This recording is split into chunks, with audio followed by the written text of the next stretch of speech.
I'm worth my weight in gold multiplied by platinum. So you could keep the plaques, my nigga, I'll keep the rapping. Empty stats, crooks in the game, no impact. Sold your soul now, you will sell your soul to get it back. It's the guy G-Holy repping Gholy.com, and right now I'm gonna get into one of these little, whatever you call them, blogs, whatever. I don't know what it's called, right? We name it later. I'll name this blog later. Peter Rosenberg, right? And I'm not going to use no words that could get me jammed up on the monetization tip. You get what I'm saying? So there's not going to be any of that. Y'all just going to have to like read between the lines. I was just eating. I hope nothing ain't in my... You get what I'm saying? This is why Peter Rosenberg is dangerous, right? Because Peter Rosenberg has an alliance and an allegiance to something that's outside of hip-hop. Something that controls hip-hop, but don't necessarily rock with hip-hop like that. You get what I'm saying? Peter Rosenberg is effectively like on the other side. So he's a dangerous man because he's an infiltrator. Now let me say this. I'm not denying that Peter Rosenberg is part of the reason. Let me run down his stats real fast before I dig. Damn it, I'm gonna bleep that. Pause. Anyway, let me run down Peter Rosenberg's stats for you. Peter Rosenberg is responsible for that wave of rappers that you heard, you know what I mean, like that came out of New York prior to Troy Ave, Griselda, you know what I mean, like not responsible, but you know, he played A$AP Rocky record from social media. He had no clue, like, so the Rockies, the Action Bronsons, you know what I'm saying, maybe even the Danny Browns, like I know he's not New York, but Flatbush Zombies, all those dudes, like around that time Peter Rosenberg was new, young-ish, and he was breaking artists, you know what I'm saying? And so there's a lot of people who come from that Rosenberg tree, like even with Griselda. You see Griselda, if they don't have an interview on Hot 97, they might not have an interview with Ebro. They all gonna go to Rosenberg. You know what I'm saying? Armani Caesar, Rome Streets, they all gonna go to Rosenberg. Rosenberg is a friend of underground hip-hop culture. But at the same time, also he's partly the reason that we have podcasts. Like, I give him his props on the podcast. I'm not gonna fully say nobody was paying attention to his podcast. That's the only thing. This is what I can say. I can say he did the podcast first. I can't say that. I don't know, it's either him or Combat Jack. I think he got Combat Jack by like a couple months. But Peter Rosenberg, Cypher Sounds, had a podcast first, the Juan Epstein podcast. But I don't know if anybody was following that. You get what I'm saying? I think that more people have a podcast because of Joe Budden than people have a podcast because of Peter Rosenberg. Peter Rosenberg just was the first one to have it, if you get what I'm saying. So I don't know how that makes him influential. That doesn't make him influential. That just makes him first. You get what I'm saying? So with all that out the way, Peter Rosenberg is a dangerous man because he already has a flag, right? So when somebody says something that's anti, right, then he jumps off he flies off the rail. He's out of control. You see him on Math Hoffa's show, he's losing his mind. In a barbershop full of black men, he's saying these things. Well, he should be. Yes, and Kyrie, he should be suspended. And something should happen to him. He should have his money taken. Whatever he's saying, right, about Kyrie. Yeah, these things should happen to Kanye West. Yes, my people, and when my people were in a jam, and then we lost lives, and then, so he should. You see how he said with his white chest out? You know what I'm saying? He coming up. This is how comfortable this dude is in hip hop. He come in a barbershop full of black dudes. And Cypher Sound said he was black. Whatever. And he says with his chest out, look, this is how comfortable he is. Think about this. Kyrie should. He should. Boy, you don't sit your you don't sit your bowling ball head. Yo, listen, I don't know where he get these cojones, but he done lost it, right? Anyway, So they let him get away with that in the barbershop. They could have said way more to him, but shout out to Math because he was like, really, he was holding it down. So this dude, this is what I'm getting to.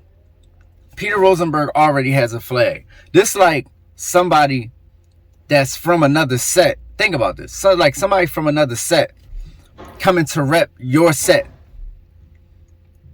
but never getting rid of their set. So my set, let's just call us the freelancers, right? Then you coming from the bottom boys. You coming from the bottom boys and you want to be a freelancer, right? Now, you never denounced your bottom boy status, but you want to come be a freelancer. Why would we accept you with open arms over here at Freelance Incorporated if you never threw down your flag for bottom boys? That means when bottom boys go up against freelancers, you're going to be on the bottom boy side. Because it's like if somebody got a jersey on, but they got another jersey on under that jersey. You get what I'm saying? It's like I play for the Lakers, but I got a Wizards jersey on under it. That means when times get rough, when we gotta face the Wizards, I'm pulling my Lakers jersey off. Now I'm a Wizard. This dude come from that side, bro, is what I'm trying to tell you. He come from that side. The same side we complaining about, the same side that's penalizing everybody. He come from that side. So how can he be on this side? No. You see when the going get rough. Has Peter Rosenberg ever jumped out the window when anybody said anything anti-black?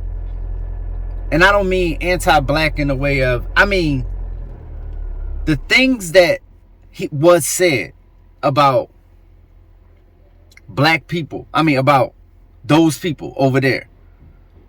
The equivalent being said about black people. Has he ever said, yo, I mess with Biggie, but Biggie really shouldn't be talking about killing those people that he's talking about? Like, I love Long Kiss Goodnight, and it's a classic album, but he's saying some really mean things about black people. He's saying some harsh things about his own people, and I don't back that. I don't subscribe to that. I only listen to Talib Kweli. Good, wholesome music. No, he's never done it. He's never going to do it. The only time he going to raise his eyebrows and get mad and his bowling ball is shining is when you talking about them people. The J.E. You get what I'm saying? So, I don't know how y'all don't see that his true colors is being shown right now. He's not even hiding it. Bowling ball is saying, I'm on this side. Yeah, I mess with y'all. Y'all cool, but I'm on this side. Guess what? This our culture. This is hip. This is what I'm saying.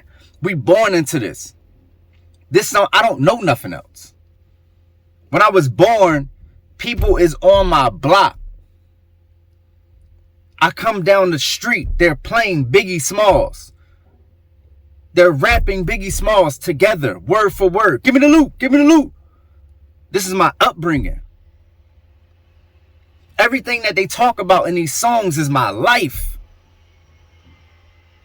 I didn't have to come from across town to get over here. Because when you come from across town to get over here, guess what? You still live across town. That's what I'm trying to tell you. You still live over there. You pay your taxes in that zone. That's your area code. Those are your people. When you go to your, whatever you do, festivities, your Christmas, whatever it is, on that side, there are a whole bunch of people there that look nothing like me. They look nothing like me. They don't sound nothing like me. They don't even like people like me.